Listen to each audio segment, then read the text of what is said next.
L'extrême droite est une famille politique qui naît au XIXe siècle.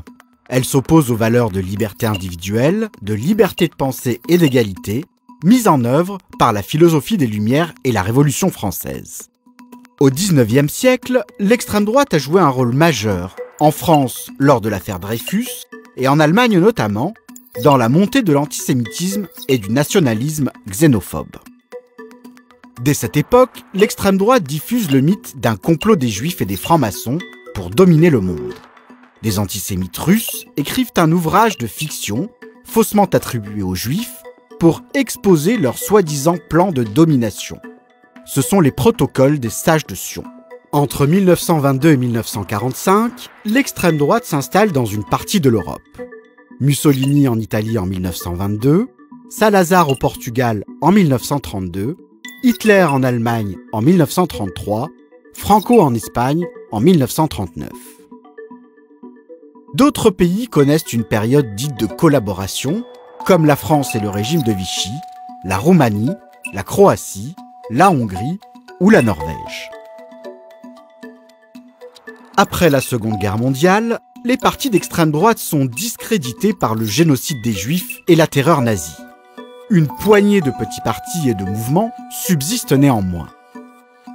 Mais dans les années 1970-80, naît un nouveau courant plus moderne, le national-populisme. Il se développe dans un contexte de récession économique et d'évolution vers la société multiculturelle.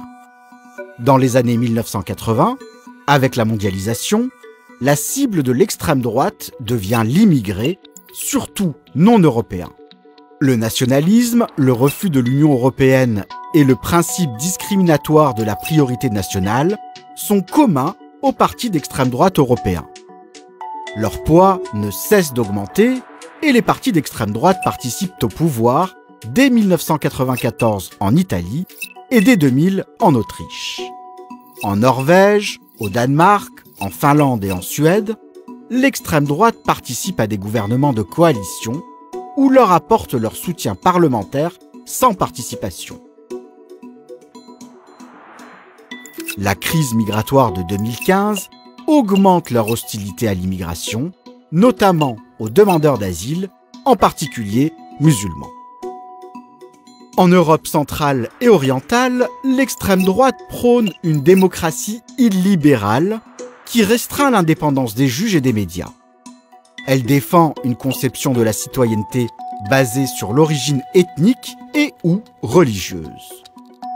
C'est par exemple le cas des gouvernements polonais et, surtout en Hongrie, avec Viktor Orban. Le modèle Orban, proche de celui de Trump et du Brésilien Bolsonaro, inspire Giorgia Meloni, devenue première ministre italienne en octobre 2022. Les perspectives d'arriver au pouvoir ou de montée en puissance de l'extrême droite restent fortes dans plusieurs pays européens.